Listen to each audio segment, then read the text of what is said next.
Again, good morning. The U.S. recorded its first laboratory-confirmed case of COVID on January 20th, 2020, 2 years and 4 days ago. We have endured 2 years of the pandemic, and COVID-related deaths have surpassed 5.6 million globally and 889,000 in the U.S. The U.S. ranks 22nd in deaths per million at 2,575. Sweden, if you all recall, Sweden early in the pandemic was excoriated by the world press. Sweden ranks 63rd with 1,514 deaths per million. Again, the U.S. were 22nd at 2,575. Sweden is 63rd at 1,514. The human toll resulting from economic shutdowns is incalculable.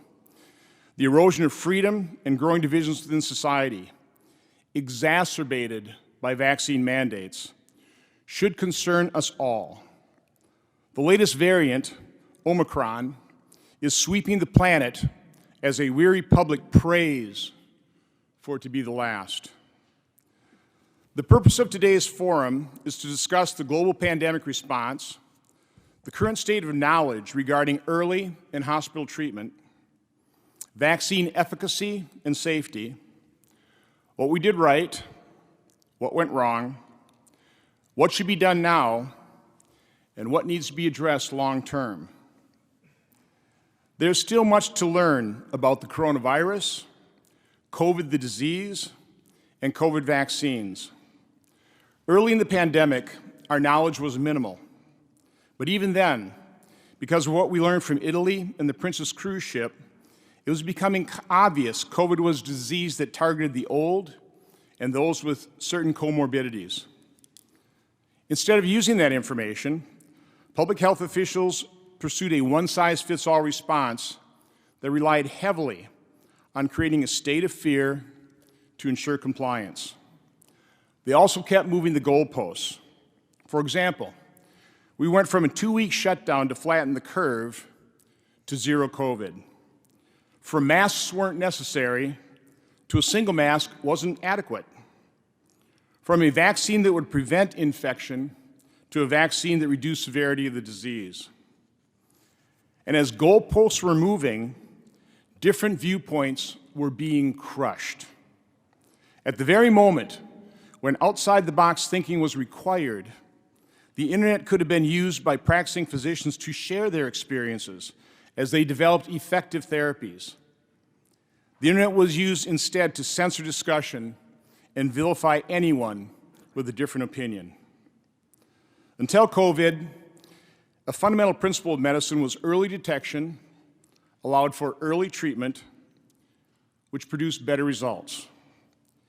2 years into the pandemic, the compassionless guideline from the NIH, if you test positive, is to essentially do nothing. Go home, isolate yourself in fear, and pray you don't require hospitalization. It has also been sound medical advice when dealing with a serious illness to get a second opinion, maybe even a third. Today is about getting that long overdue second opinion. So just a couple of housekeeping items here. First of all, I want to thank everybody for coming to the event here in person. I want to thank the news outlets that are live streaming this, OAN, Rumble. But in particular, I want to thank the courageous doctors that have shown the compassion to actually treat patients, to struggle to provide the information that is being kept from the American public, and suffer the vilification, the censorship, the suppression, the termination, the lawsuits that has come with their courage. Now, one thing I hope everybody realizes how highly qualified this panel is. I intended, quite honestly, for this event to hold no more than a half a dozen. But it was pretty hard to turn down the offers of eminently qualified individuals coming here to share their information, their opinion with the American public. So just so you understand how I met these individuals. Very early on in the pandemic, I was witnessing videos being posted by other courageous doctors that were thinking outside the box and coming up with a different theory of what this disease really was. They started posting their videos, and those videos started being taken down. And somehow, I really don't know how, I got involved in, connected to a group of global doctors and medical researchers on a number of different email sites. And I rarely chimed in, but I was just listening to the flourishing of information, the sharing of different studies, completely different from what I was hearing in the mainstream media. I'm not quite sure how all these experts came together. I'm hoping to ask them if they can kind of tell us exactly how that happened. But again, I just want to thank them for being doctors, for being medical research, for being medical researchers, for being academicians that have had the courage to withstand all the criticism. Now, I do want to point out that we invited folks from the other side of the narrative. Federal health agencies, their heads, or some representative from them. The CEOs or some representative from the vaccine manufacturers. They decided not to show up, which I think is somewhat telling, but also very disappointing. Now, I do have, I want to report that one individual I invited was Dr. John Raymond from the Medical College of Wisconsin. And Dr. Raymond, again, this was short notice. I don't blame him for not being able to disrupt his schedule and be able to travel here right away. But he was at least courteous enough to send me a letter, which I will enter into my own personal record on our website. I just want to read two of the 10 points that he made. His second point is, what we need to do is to holistically evaluate our strengths and gaps in medicine, science, society, and policy with humility, integrity, and curiosity, so that our next public health response is efficient, is seamless, and inextricably integrates decisions about human health, our economy, the needs of our communities, and the future of our children. His third point is for each of us, none excluded, to openly, honestly, and with respect and compassion explore how, where, and why the roots of division are springing up within our nation, our communities, and our institutions. I don't think there's an American that can disagree with what Dr. Raymond wrote. And I also have to say this is exactly what we are attempting to do here today. So again, I want to thank Dr. Raymond. Sorry he couldn't come here today. What I'm hoping is that we can assemble, probably not as large a panel because a lot of these folks are in here for the anti-mandate rally, but maybe a few of you would come to Wisconsin and sit down and actually have a discussion in an open dialogue, an honest dialogue, because I think that'd be very important for not only the folks in Wisconsin, but for the American public.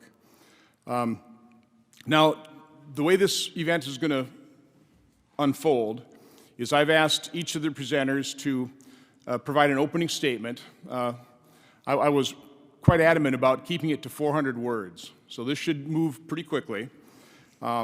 Following that, we'll have an open, pretty free-flowing discussion. I've got a bunch of questions. They will question each other. We'll have opportunity for the press to ask questions. We'll have some opportunity for some members of the audience also to step forward because other people we have the opportunity to have them here. We also have the opportunity for the viewing audience to ask questions through our Rumble webpage. Now, for the audience, I do want, and I'm telling everybody, keep your answers, keep your statements succinct. There's a lot of ground to cover here. And Dr. McCulloch will be my co-moderator here, and we'll try and keep this going as quickly as possible. So with that, I think we should start the opening statements, and we'll start with Dr. Peter Mcculloch. By the way, I asked everybody to submit their bios in 75 words. Their qualifications are so extensive, it was very difficult for many of them. I apologize, I've cut them down to 75 words, but you can kind of fill in some of the gaps. But Dr. Peter Mcculloch is an internist, cardiologist, epidemiologist, and a leader in the medical response of the COVID-19 disaster. He published Pathophysiological Basis and Rationale for Early Outpatient Treatment of SARS-CoV-2 Infection, the first multi-drug protocol for ambulatory patients infected with SARS-CoV-2 in the American Journal of Medicine, which he subsequently updated in reviews in cardiovascular medicine. He has more than 650 PubMed listings, 52 on COVID-19, and has commented extensively on the medical response. And again, this just barely scratches the surface of Dr. McCulloch's qualifications. So, Dr. McCulloch. Ladies and gentlemen, it's a pleasure to present now for a second time in the U.S. Senate. And I have organized my comments along the 4 pillars of pandemic response. I presented this to America November 19th, 2020, in the Department of Homeland Security and Governmental Affairs Subcommittee on Early Treatment. That was one of 2 historic Senate subcommittee hearings led by Senator Ron Johnson. And in that hearing, I presented the concept that our country should have always had a balanced approach to responding to the pandemic along 4 major principles. The first is to limit the spread of the virus. We quickly learned that this virus was a respiratory virus, that it spread from someone who is sick with symptoms to someone who's susceptible, who could actually acquire the infection, and they themselves become symptomatic. We learned early on that the virus is not spread from an asymptomatic person to another asymptomatic person. It was always symptomatic to susceptible person. And for those reasons, we had an opportunity on contagion control, but our efforts to do so were extremely limited. You can see the type of effort to limit the spread of control regarding hand sanitizer. It's not a hand infection. We quickly learned that it's not a hand infection. It's not spread by hands or pizza boxes or other objects. It was actually spread by an aerosol in the air. And later on in this proceedings, we've asked Dr. Bhattacharya from Stanford to present a brief video on the Great Barrington Declaration, because he led that effort with others that addressed some fundamentals on pillar number 1. Pillar number 2 is the pillar of early treatment. And I think everyone in this room could understand there are only 2 bad outcomes with COVID-19: hospitalization and death. And if everybody in this room and everyone in the nation understood that they could get a respiratory illness and survive it in the comfort of their own home, assisted by medications in some individuals who were at high risk for that outcome, they could get along with that and understand that America would get through this illness together. And as we sit here today, there are 217,000 papers in the peer-reviewed published literature in PubMed. 94,000 of them deal with hospitalization and death as an outcome and in hospital treatment. 26,279 deal with vaccines, and 1,417 deal with treatment, and a small fraction of that is early treatment. We're going to hear from experts today on the principles of early treatment based on drugs used in combination with a signal of benefit and acceptable safety to be used under the guidance of the precautionary principle that this is a mass casualty event and we cannot wait for large randomized trials that are not forthcoming. And we certainly can't wait for guidelines that depend on those randomized trials. The third pillar is hospital care. We are going to hear today from experts who have a tremendous experience, some in the outpatient and the inpatient realm in the continuum of care, and others exclusively on inpatient care. But I can tell you, as a doctor, making an observation, being in a large academic medical center, currently in Dallas, Texas, but also throughout my career, to this day, we're 2 years into the pandemic, there is not a single hospital in America that is holding itself out as a center of excellence for the treatment of COVID-19. Yet those same very medical centers hold themselves out as experts in cardiovascular care or cancer care. There's still not a single academic medical center there in the United States today that has an early treatment program or even has continuity of care of patients going from the outpatient to the inpatient and back to the outpatient realm. The fourth pillar is vaccination. And vaccination, as we see it today, has been the central effort of our federal relief in COVID-19. And we're going to have a very careful review of vaccination. In fact, mass discrimination, another term that applies to that is indiscriminate vaccination. Now, I can tell you, speaking for the doctors around this table, we widely use vaccines as part of our clinical practice. This is a part of medicine. It is a standard accepted part of medicine. We have over 70 vaccines that are used in clinical practice, and they do work to help prevent the binary outcome of getting a disease, particularly a disease that is a low prevalence disease or a disease that one yet has not acquired. But never in human history have we widely applied vaccinations into the middle of a widely prevalent pandemic where people are falling ill, recovering, and falling ill again. And we will hear about vaccines and their role in pandemic response. So I've set the table. These are the 4 pillars of pandemic response, and I'll turn it back over to Senator Johnson. Thank you, Dr. McCulloch. Our next presenter is Dr. Ryan Cole. Dr. Cole is CEO and Medical Director of Cole Diagnostic, serves clinicians throughout Idaho and the nation with expert pathology diagnoses and patient-centered care. Dr. Cole completed his residency in anatomic and clinical pathology at the Mayo Clinic, where he was chief fellow during his surgical pathology fellowship, followed by a year as chief fellow at the Ackerman Academy of Dermatopathology in New York City under the direction of world-renowned dermapathologist, the late A. Bernard Ackerman. Having seen over 500,000 pathology cases in his practice, he is uniquely suited to provide answers quickly and accurately, and I apologize for mispronouncing all these medical terms. Dr. Cole. Thank you, Senator, and thank you to my esteemed colleagues, and I must commend you at pronouncing those actually quite well, so thank you. It's an honor to be here. I'd like to start really quick with a story. So a high-risk individual approaches me, 50 years old, obese, type 1 diabetic, calls me, I have COVID. This was about a year ago. What do I do? Help, help, I'm going to the ER, my oxygen's 86. I have excruciating pain in my lungs. So I said, you're going to the pharmacy, don't go to the ER. I called in some early treatment medications of the drugs which shall not be named. Said individual calls me a couple hours later and says, you know that excruciating 9 out of 10 lung pain, it's now 2 out of 10, 6 hours later. Well, I know the mechanisms of the medication I prescribed. A few hours later, in the next morning, he calls me, he says, you know that oxygen saturation of 86, it's now 98%. I said, isn't that fantastic? Early treatment works. That individual is my brother. I am my brother's keeper. Now, this virus we have known, as much as we've been told it's a novel virus. Viruses are novel. This is 80% similar to a virus we experienced 2 decades ago. There's not a whole lot novel about this, other than the fact that a few sequences are different. But we're physicians and scientists, and we understand virology. We understand how disease works.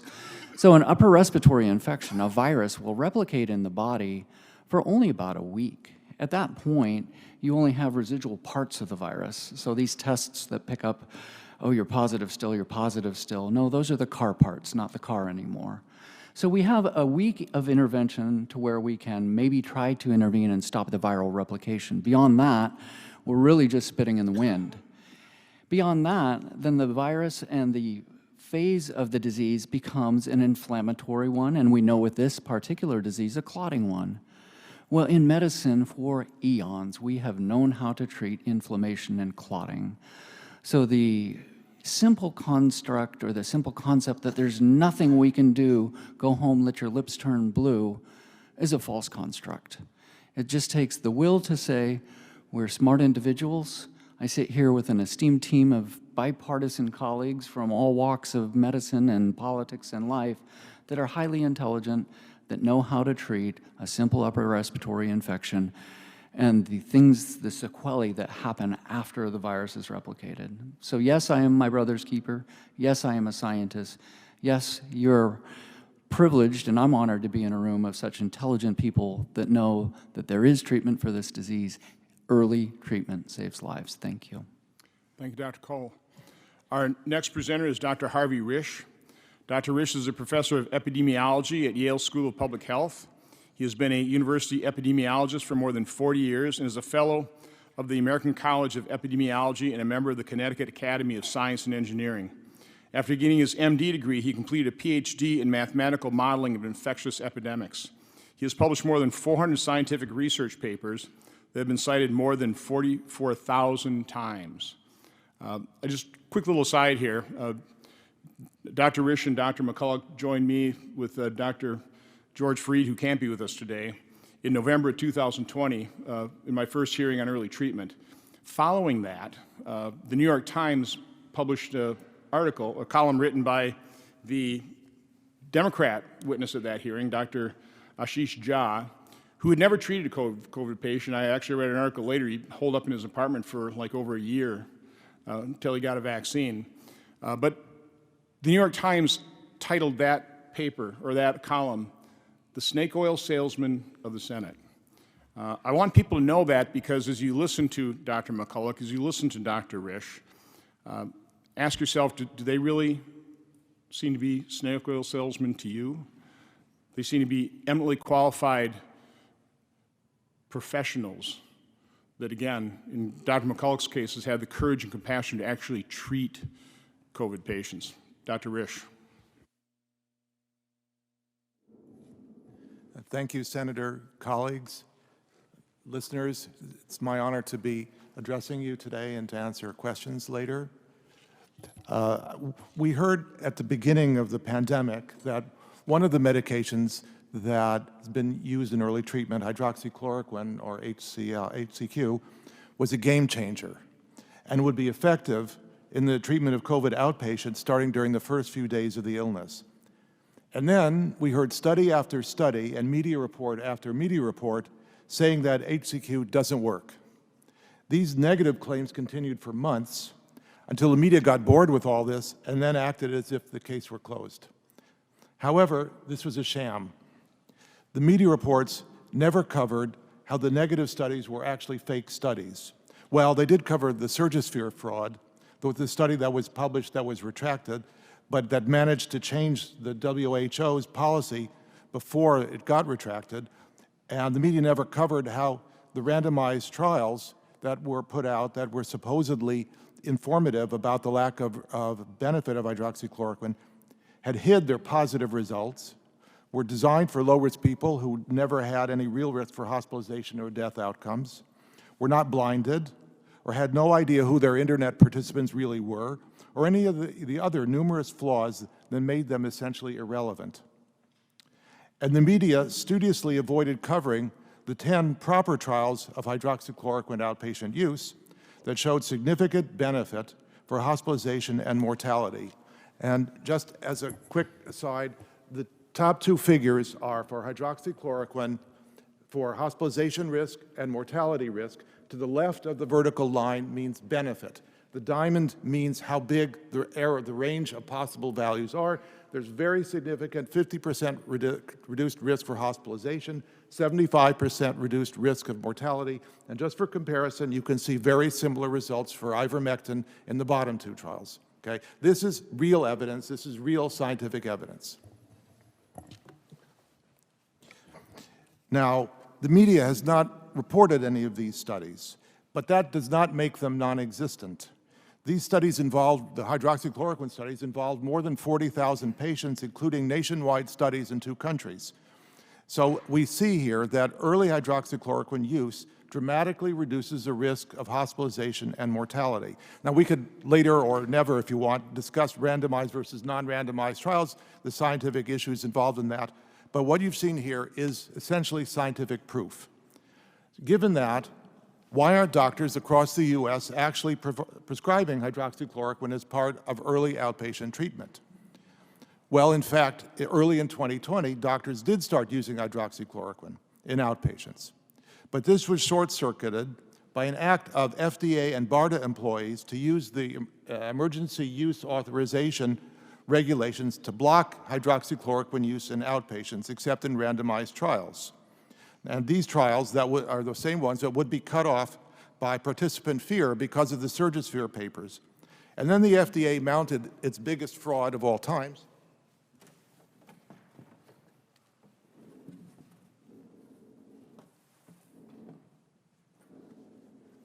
By putting up this warning. This warning says, FDA cautions against the use of hydroxychloroquine in outpatients outside of the hospital setting. But then, in the justification, it says, we base this on information to treat hospitalized patients. Hospital disease, as we'll hear, and as we know from 2 years of dealing with COVID, is a completely different illness treated with different drugs, different medications in the hospital. Outpatient disease is flu-like. Hospital disease is a florid pneumonia. And so the fact that the FDA would base recommendations and warnings on hospital disease, which is a totally different disease than outpatient disease, is a fraud. This website is still there today and constitutes an outright fraud, okay? This basically scared everyone across the country against using this on the basis of this fraudulent website. Now, Senator Johnson has twice demanded from the FDA, in writing, to release the data that they relied upon to make this claim of warning, and twice the FDA has refused. So at this point, we know it works. We have lots of medicines, not just hydroxychloroquine, not just ivermectin for that matter, that need to be used, and the FDA has to be held accountable for this website. Thank you. Thank you, Dr. Risch. We're going to change the order a little bit. We're going to go to Pierre Corey first, and then to you, Dr. Parks. The reason I want to go to Dr. Corey first is to just point out, I didn't say this initially, but the viewpoints expressed by all these individuals are their viewpoints. One thing I've certainly noticed as being part of this group is they don't all agree. Sometimes they disagree quite strenuously, and there's nothing wrong with that. Again, I'll point out there's so much we don't know.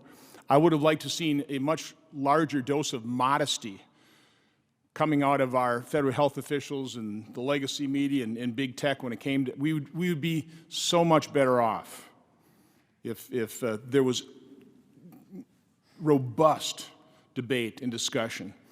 So anyway, these are two individuals that differ slightly in terms of what drug they prefer. So let me go to Dr. Pierre Corey. He's a pulmonary and critical care medicine specialist and a former associate professor and chief of the critical care service at the University of Wisconsin, which is how I first noticed him. During COVID, he co-founded and serves as the president and chief medical officer of the Frontline COVID-19 Critical Care Alliance, a nonprofit organization dedicated to developing effective treatment protocols. He has published over 10 peer-reviewed manuscripts on COVID-19 and is considered one of the world's clinical experts on the role of ivermectin and early treatments. As a further introduction, I did become aware of Dr. Corey early in the pandemic, as I would put on my first hearing to just put things in perspective. We had Johnny Anitas, we had a bunch of Emily qualified individuals just talking about this disease versus others in terms of mortality rates, that type of thing. But a few days before the hearing, I heard of Dr. Corey and his groups recommending corticosteroids as an in-hospital treatment, and it intrigued me, so I invited him. He testified virtually as we were doing back in May. I had doctors come up to me afterwards, crediting me with saving their patient's life because they had listened to Dr. Corey. 6, 7 months later, after the New York Times called these gentlemen and me snake oil salesmen in the Senate, didn't deter me. I had Dr. Corey come back and talk about his group's work on ivermectin. His impassioned opening statement, which I think was prompted by my ranking member's insults, basically called him a partisan hack, but in Senate speak, diplomatically, fired him up, and he offered an impassioned opening statement which was viewed by 8 million people on YouTube before it was taken down and censored. So without further ado, Dr. Corey. Thanks, Senator Johnson. Mike, turn it on. And get it close. Okay. So I'm really tired of watching the U.S. health system's failed response to this pandemic. I cannot list, and I do not have the time today to talk about the innumerable failed policy responses. Some of them are so obscene, absurd, illogical, and non-scientific that they're almost unspeakable. Things like, if you guys remember, not testing the vaccinated. Things like not recommending vitamin D, not checking vitamin D levels. I mean, things that are so fundamental, basic about science and medicine, and that they've been avoided. And I have to say, I'm going to call it out, and I'm known for this. I call it like I see it. I'm calling attention to the corruption. If you look at these innumerable failed policies, there's only one way to understand them. They are literally written by pharmaceutical companies. Almost every single policy serves the interest of a pharmaceutical company. However, if you look outside the United States and look around the world, there have been numerous successes. As one of the world experts on ivermectin, let me just talk about some programs which used ivermectin. My colleagues here, as Dr. Risch just pointed out, there are a number of compounds that we've identified that are effective in early treatment. Almost all of them are repurposed or generic. But let me just say a few words about ivermectin and what it's doing around the world. Not in the United States. In the United States, it's a horse dewormer, it's horse paste, and only the illiterate, ignorant, and or unvaccinated use it. But let's talk about some of those successful programs. Number one, across the world, there have been programs by health ministries which employed either widespread distribution or test and treat programs. I'm going to list them for you today. Listen well. That medication has been shown to literally solve the pandemic in numerous regions around the world. Mexico City, December of 2020. Their state health system deployed an early test and treat program. They deployed 250 mobile testing units throughout Mexico City, and they had treatment kits. They used and they collected data on 120,000 people. 50,000 of them took treatment kits, and they found in those who were given treatment kits that up to 75% avoided hospitalization. Up to 75% avoided hospitalization. Their hospitals emptied.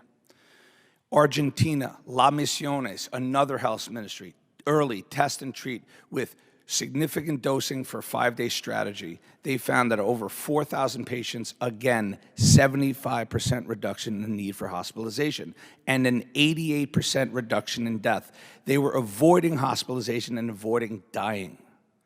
The miracle of Uttar Pradesh, which is not covered in any newspaper in almost any country around the world. They literally eradicated COVID from its borders. It's a poor state in northern India, using over 70,000 healthcare workers distributed across the country or their state. They visited 97,000 villages. They tested early. They gave everyone ivermectin in early treatment. They gave household members ivermectin for prevention, and all of the healthcare workers took it.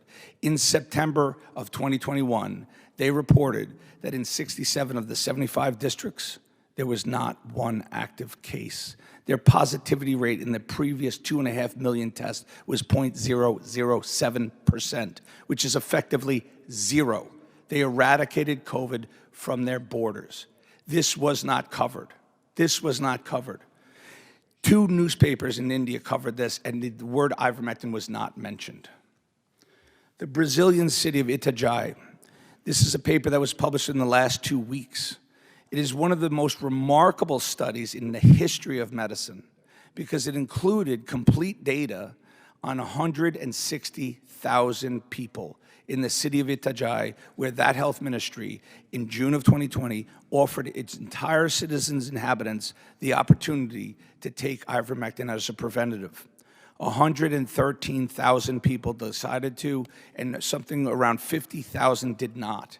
And when you compared the 2 groups, even though the group that elected to take it was sicker, older, more overweight, much more disease, they got the disease 50% less. They went to the hospital 68% less, and they died 70% less often. It is a truly remarkable study using immense amounts of data. La Pampas, Argentina, same thing. Early test and treat program showing that the need for ICU or death fell by 50 and 60%. Peru did mass distributions long ago in 2020 until they stopped doing it because the administration changed. But they showed in all of the regions where they did mass distributions, mortality rates and case counts fell. It is a highly effective medicine. Even in Japan, the president of the Tokyo Medical Association announced to all doctors during a summer surge that they should use ivermectin in the treatment. Within weeks, the hospitalization rates reported out of Japan were lower than at any other time in the pandemic. That medication works, and when you deploy it in an early test and treat strategy, you can cure and solve this pandemic. That information is being buried. Why is that happening, you might ask? I'm going to say that what I've just reported today, that information is being suppressed across most of the world.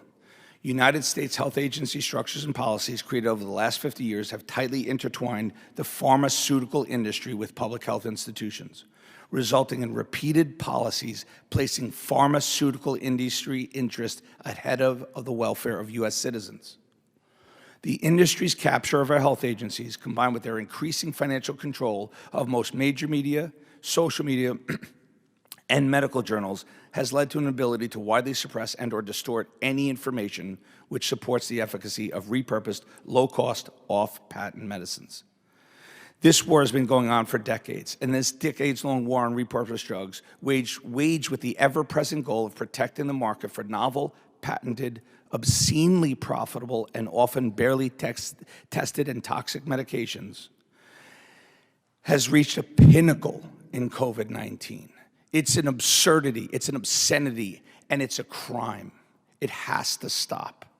The impacts of their disinformation war on repurposed medicine now constitute crimes against humanity, given the global morbidity, mortality, and loss of social, societal, and economic liberties that could have been avoided if such information would have been widely disseminated. Thank you, Dr. Corey. Next presenter will be Dr. Richard Urso. Dr. Urso is a medical doctor and scientist who graduated AOA with the highest honors from the University of Texas School of Medicine. He continued with 5 years of postgraduate training and research is the sole inventor of an FDA-approved wound healing drug.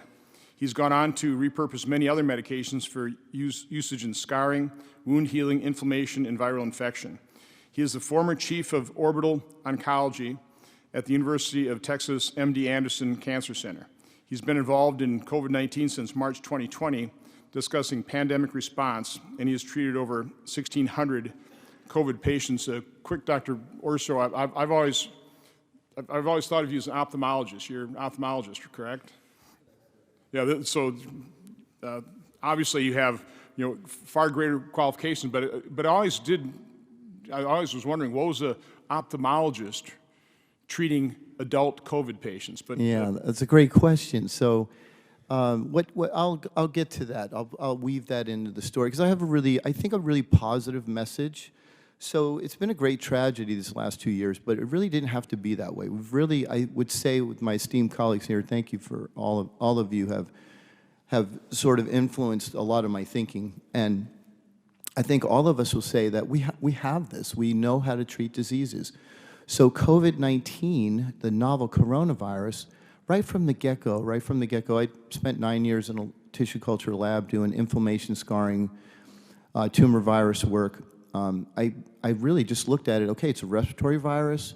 What do we know about respiratory viruses? We know that respiratory viruses live about 5 to 7 days. So I was, as I looked at this, I thought, well, that's probably going to be true for this virus. We didn't have it cultured yet, but as it turned out, in the first year of culturing the virus, I don't think any live virus was cultured past 8 days. It was usually about 5, 6 days.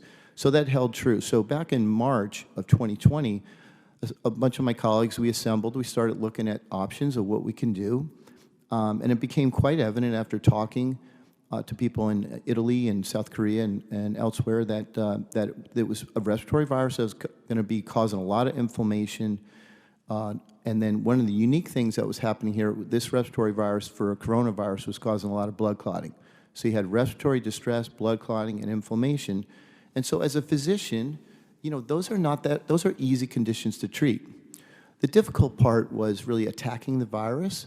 And at the time that I first looked, again in March, early March 2020, I found about 8 things that might work based on mechanisms. And so I think these are, like, in a sense, tools in the toolbox that we ought to be trying. So my first patient, I treated with hydroxychloroquine, erythromycin, vitamin D, aspirin, and steroids. And I literally was shocked when I went and talked about it that that people were really coming at me about the steroids, because anybody who treats respiratory syncytial virus and other viruses, the inflammatory phase is typically one of the most important phases. And of course, when Dr. Corey came out and said that, he was attacked mercilessly too. But to anybody who treats disease, it really, to me, I was kind of surprised to get attacked. I was getting attacked by people who really didn't know what they were talking about. So what I'll say is, as people who are listening, it's an inflammatory disease. It's a blood clotting disease. We have lots of medicines for inflammation. Why would you not treat inflammation as an outpatient? We have so many different drugs. Why would you not treat blood clotting? We have who gets admitted to the hospital for blood clotting? Maybe a day or two, and then you go back out. There's lots of things we have. Attacking the virus, you have to do that in the first week. And what has happened? We actually have drugs like remdesivir, which are being applied day 15 and 20. They have no chance of working. It's a one-trick pony. It has to work when the virus is replicating. So at that point, what I tell people is the problem is these drugs are, viruses and cancer cells are unique. They use our own machinery. So if you're not killing the virus, you're killing something. You're killing our mitochondria, you're killing our cells.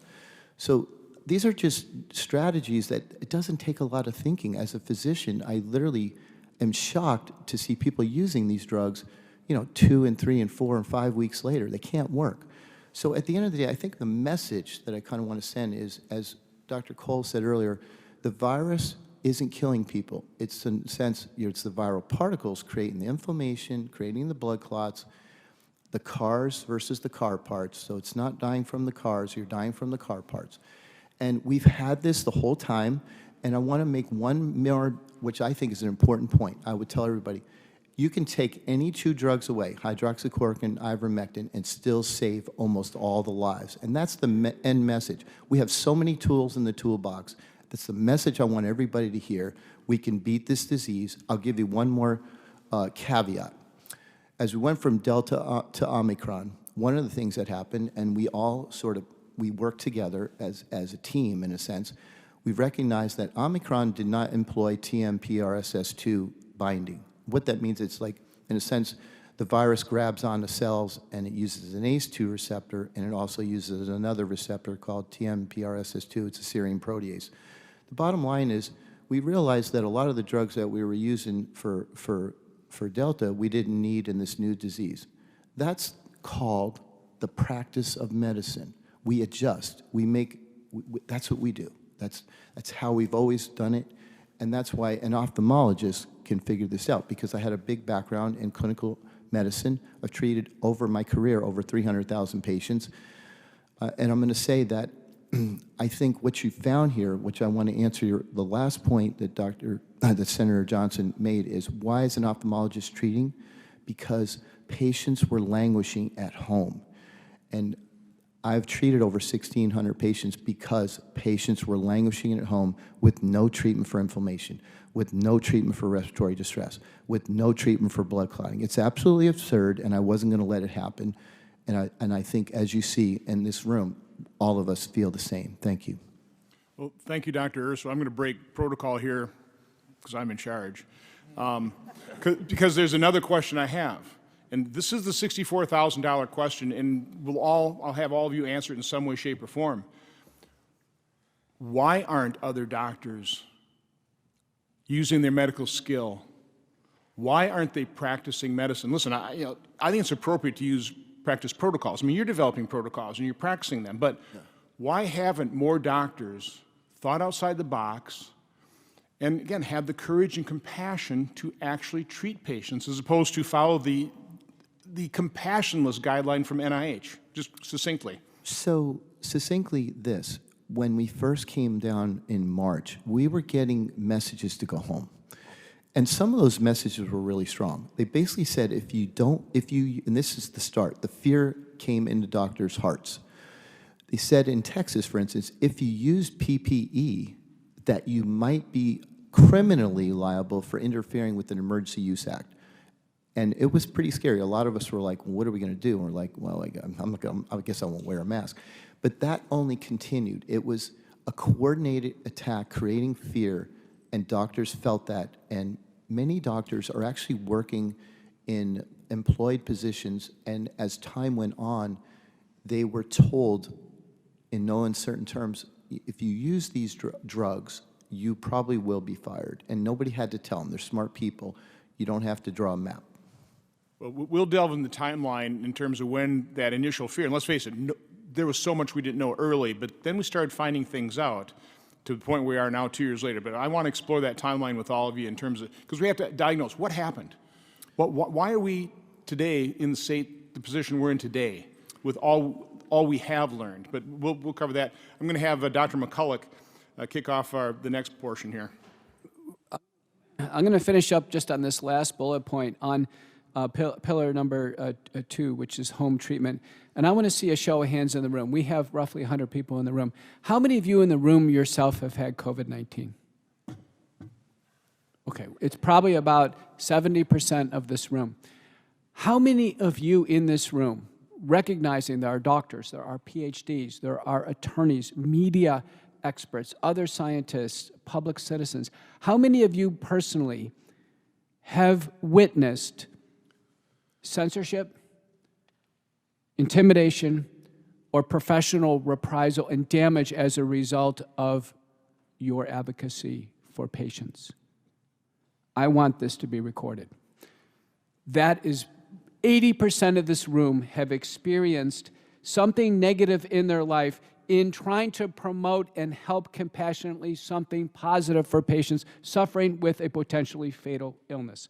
I want to recognize Dr. Christina Parks, and I'm going to ask her to give a few brief comments regarding her experience. Christina Parks is a PhD in cellular and molecular biology at the University of Michigan. She's been widely recognized as a leader scientifically in the African American community. Dr. Parks. Hi, I just want to clarify, I do not currently work at University of Michigan. That's where I received my degree in cytokine signaling in 1999. Today I come both as an African American, as a scientist. As a scientist, it's quite baffling to me that we have an avalanche of data showing that it's the spike protein that causes the deleterious effects of COVID.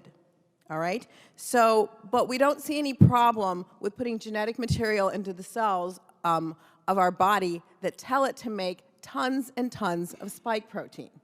Right? We're not adding a little bit like a traditional vaccine and then having your body make an antibody response. We've decided, let's just make the body just make tons of the spike protein. And we know that the spike protein is toxic.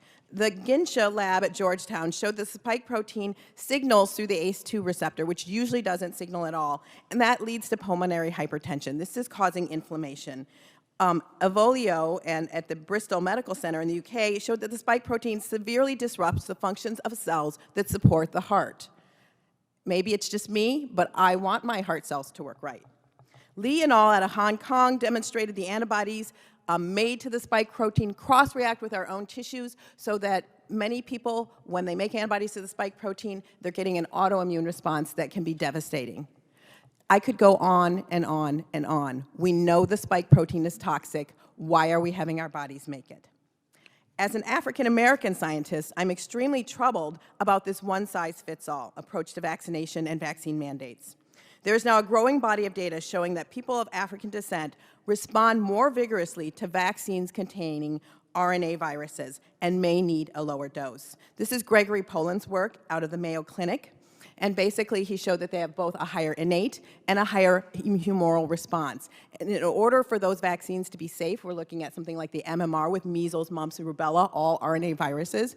They may need a lower dose because the higher dose, when you activate your immune system, it becomes inflammatory. If you activate it too much, it becomes hyperinflammatory. If you lack vitamin D, which most African Americans are deficient in, you cannot shut down that inflammation. So this is something that we should have been looking at, and we're not looking at. We have decided to do one size fits all. Dr. Parks, just to keep it on track, and because we're going to get to the vaccines section okay, I'm in a sorry. little bit, but I want your comments just very briefly on African Americans and early treatment, your understanding as a scientist. We need to have vitamin D, right? We need to have vitamin D sufficiency. In fact, we need to have hydroxychloroquine. Not only is it's anti-inflammatory, but it actually modulates many of the predispositions for diabetes and hypertension that African Americans suffer from. So regardless of the fact that it's used as a to prevent viral replication and things like that, it can actually modulate the predispositions. And so why wouldn't you want to give it in order to stabilize things like blood sugar levels and in order to stabilize inflammation? Very specifically, African Americans have double the mortality of non-African Americans, and the mortalities all happen in the hospital. Are African Americans, are they denied early treatment in the community? Well, yes, they are. My dad just died. Right? He died Friday. Couldn't get a test, couldn't get monoclonal antibodies. We treated him at home. Unfortunately, we had an oxygen machine that didn't work. So his blood saturation went down to the point where he was incoherent. We called EMS. They said, your problem is your oxygen machine doesn't work. They put oxygen on him. He went to 98% saturation. We moved him to the hospital. He recovered all his cognitive functions. He was doing quite well. But he was no longer getting medications that reduce his inflammation. He was no longer getting medications that blocked the histamine response. He was no longer getting the medications that he needed, and he was no longer getting lung steroids. And he just declined and declined and declined until he passed away on Friday. And I say he passed away from lack of appropriate care. Yeah, thank you. Did you have no right to insist that your father was treated as a practicing physician? I'm not a physician. I'm a PhD. Oh, okay, I'm sorry. So, but you had no right as a family member. No, they said insist these that- are our that- protocols, and this is all we'll do. I mean, we asked for those things specifically. In my father's case, things went fairly quickly. First, they told us we'll send him home tomorrow with oxygen. Then they changed their story, and and we asked for particular medications, and they said those weren't part of their protocol. They could not give them to us. Well, we are deeply sorry, and even more deeply sorry the fact that yours isn't the only story I've heard like that. I've heard countless stories. But Dr. McCulloch. There may be 800,000 stories like this. I'm going to recognize Dr. Mary Bowden. Dr. Bowden is an ear, nose, and throat specialist and a respiratory specialist who previously had medical staff privileges at Houston Methodist Hospital. And I want Dr. Bowden, as an early treatment doctor, to tell us about her hospital interrelationships to her private practice and how this has influenced her life as an early treatment advocate. And put the mic very close to your mouth, about 3 inches. Can you hear me? Yep. Okay, thank you.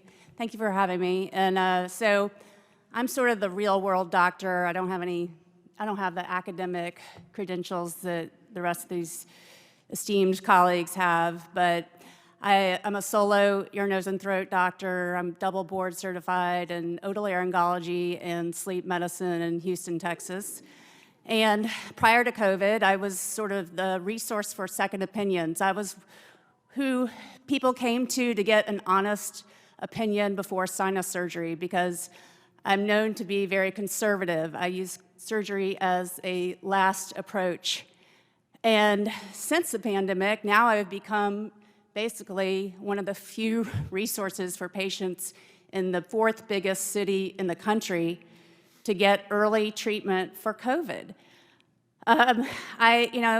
It all started because I had patients that needed testing and they couldn't get testing, and testing was being rationed, if you remember, because we didn't have test supplies. And I was the first person in Houston to advocate the saliva test, which was great because it was contact-free, and we didn't run out of supplies. So my practice just became a hub for COVID because of that. And to date, I've run over 80,000 COVID tests. So in the last 6 months, I've really evolved into a early treatment advocate. I've used a combination of medications, and up until recently, I was using monoclonal antibodies, and sadly, we can't get those anymore. But I just hear so many stories. At first, it was, my PCP won't see me, so they came to see me, an ENT. I became the PCP. Now it's people are terrified to go to the hospital, so I've become the emergency room. I'm giving high-dose IV steroids. I'm giving 25 grams of IV vitamin C, but I am keeping people out of the hospital, and I've kept over 2,000 people out of the hospital. And if you look at current statistics, 20 of those people should be dead, and they're not. So I see a lot of high-risk patients. I don't know if you saw my press conference, but I had a woman in her late 60s, diabetic, not taking her medications, came to me with an oxygen saturation of 82%. And she came to my clinic 3 days in a row. She got IV steroids. I gave her 80 milligrams of solumedrol based on the FLCC protocol. Thank you.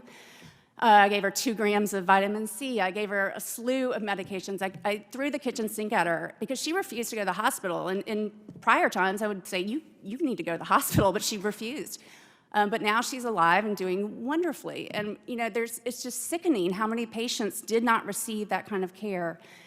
And the turning point for me when I really got angry was a patient that his wife reached out to me. He's trapped in the ICU, a father of 6, sheriff's deputy, refused to give anything. But these hospitals give them low-dose steroids. They give them 6 milligrams of dexamethasone, 3 times a day. A lot of these hospitals won't even give breathing treatments. It's ridiculous. They won't give them the vitamins. And so basically she called me in desperation, and I testified. She sued the hospital to try to get her husband the medications he needed. I testified, we won. The hospital refused to grant me privileges, even though I have a spotless record. And I was furious, because that's when it all changed for me, and I became thrust into the public because of Methodist Hospital. But it's just, I've seen a lot, and I'm angry, and I'm exhausted. I have one hospital I can send patients to that I feel safe to. I have one doctor, Dr. Joe Verone, who I trust, that I'll send my patients to, out of an enormous city, and I'm exhausted. I can't find any doctors to help me. It's a huge problem. First of all, thank you, Dr. Bowden, for having the courage and compassion to treat patients and sharing that story. We're going to come back in greater detail in terms of how the treatment has evolved for those of you who are actually treating patients versus how it has not evolved for over 2 years throughout the rest of the medical establishment. But our next presenter is Dr. Harpel Mangan. Mr. Mangan went to medical school at the Royal College of Surgeons in Ireland, interned at Trinity College, Dublin, and then completed residencies at London and Oxford universities before arriving in the U.S. in 1992, where he did the same again. He is currently in private practice in Germantown and created over 1,000 and has treated over 1,000 COVID-positive patients with good results. Mr. Mangan, or Dr. Mangan. Thank you very much. First of all, I'd like to compliment you on what you said. I've been through the same here in Maryland, and it's horrific. But what you can do is just... Doctor, get your mic right about 3 inches from your... Okay. I want to thank you for sharing your experiences. I've had the same experiences. I'm currently at COVID center, and a lot of people call me up for everything, and it's evolved. You have to pick up the challenge and help the patient. And the most important thing is seeing how it has evolved. When we started, we didn't understand this disease. And what I've learned from it, it's a 2-step disease. The first step is the early phase, the viral phase, and there are generic antivirals which aren't as expensive as Molnupiravir or the other drug, which can be used. But the whole point is after you have day 7 to 10, you enter the immune or the inflammatory response. And the only way to treat it is high-dose steroids. And we've got to be careful as physicians, because one of the problems that Peter Corey was saying, and other people have been saying, all these papers came out, well, they were essentially treating the inflammatory phase with the wrong drugs. So you've got to look critically at some of these papers and understand that. So, but what I want to do is just thank my patients for allowing me to, well, for pushing me, because they refused to go to hospital, like your patients. And I had to figure out, well, how do I treat this obese diabetic and keep him alive? And it worked. And each time we had to bring them in, and now I'm giving IV antibiotics, IV steroids as well, and I'm having very good results and having the same experiences that you did with the hospitals. So it's not just you, it's all of us. But I want to thank you for the comments you made, because I think a lot of us are in the same position as we try and help our patients get better every day. Thank you, Doctor. Our next presenter is Dr. Paul Merrick. Dr. Merrick received his medical degree from the University of Witwatersrand, Johannesburg, South Africa. He is board certified in internal medicine, critical care medicine, neurocritical care, and nutrition science. Dr. Merrick was professor of medicine and chief of pulmonary and critical care medicine, Eastern Virginia Medical School in Norfolk, Virginia. He has written over 500 peer-reviewed journal articles, 80 book chapters, and authored 4 critical care books, and has been cited over 48,000 times in peer-reviewed publications. And Dr. Merrick is certainly one of those doctors who've been persecuted for treating patients. Dr. Merrick. Thank you, Senator Johnson, and it's a privilege to be here with my esteemed colleagues. So, as you said, I'm a critical care doctor. I've practiced in the ICU for 35 years until recently, until my job was terminated. I've been treating COVID patients in the ICU since March of 2020. I've treated hundreds and hundreds of COVID patients. So what I need to tell you is that between 4 to 10% of symptomatic patients with COVID-19 have required hospitalization across the world. With Omicron, it's about 2%. In this country, 4 million patients have been hospitalized with COVID, and of those, 800